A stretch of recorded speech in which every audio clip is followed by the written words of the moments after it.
God doesn't bless mess, specifically when he tells you exactly what he wants done. There's a lot of times that God's vague. In church services, God never told us exactly what to do. He says, I want you to meet, and when you meet, I want everybody to have something.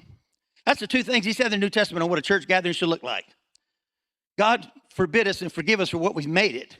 But what God said, I want you to be creative. I'm not going to give you a blueprint of when you believers come together, I'm not going to tell you exactly what to do. I just want you to show up, and I want you to show out. I want you to bring something with you. You have a deposit to bring. That's why spectator Christianity, as we do it today, is not biblical. Right? This cannot be the foundation of what we do on Sunday mornings. What we do on Mondays, Tuesdays, Wednesdays, Thursdays, when we meet on home groups, when we meet relationally, when we connect, that's what God wants. So it's good that we have family reunions, I call them, on Sunday morning, but we should be living our family life together all throughout the week. That's the order of God. God never told us to do certain things.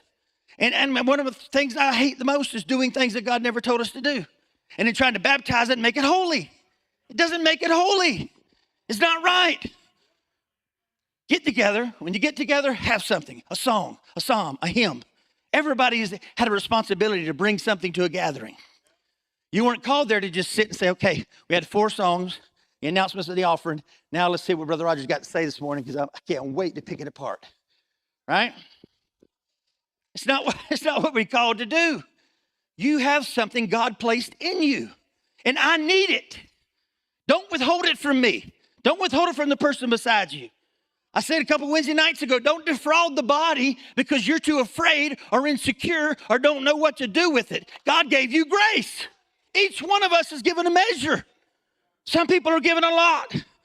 Brother Jeff has a great measure, tremendous communicator. I love the way he communicates. I have a few little grains, but what I have, I want to give. I want to use. I don't want to bury it in the sand. I want to use that grace. God's given you something. Don't bury your head in the sand and act like you didn't and think, well, somebody else, if God wanted it to be said, somebody else would have said it on a Sunday morning. I've heard that before. Brother Roger, I had a word, but I figured if God wanted it said, he would have used somebody else.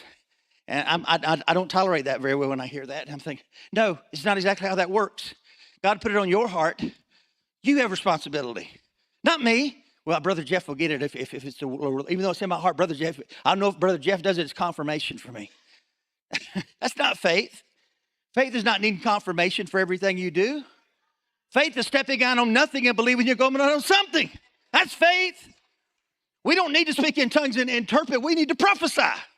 The two equal each other. We don't want to step back and say, let's wait for a tongue and interpretation. Bless God, just step out and prophesy. Speak the word of the Lord in faith. That's all God's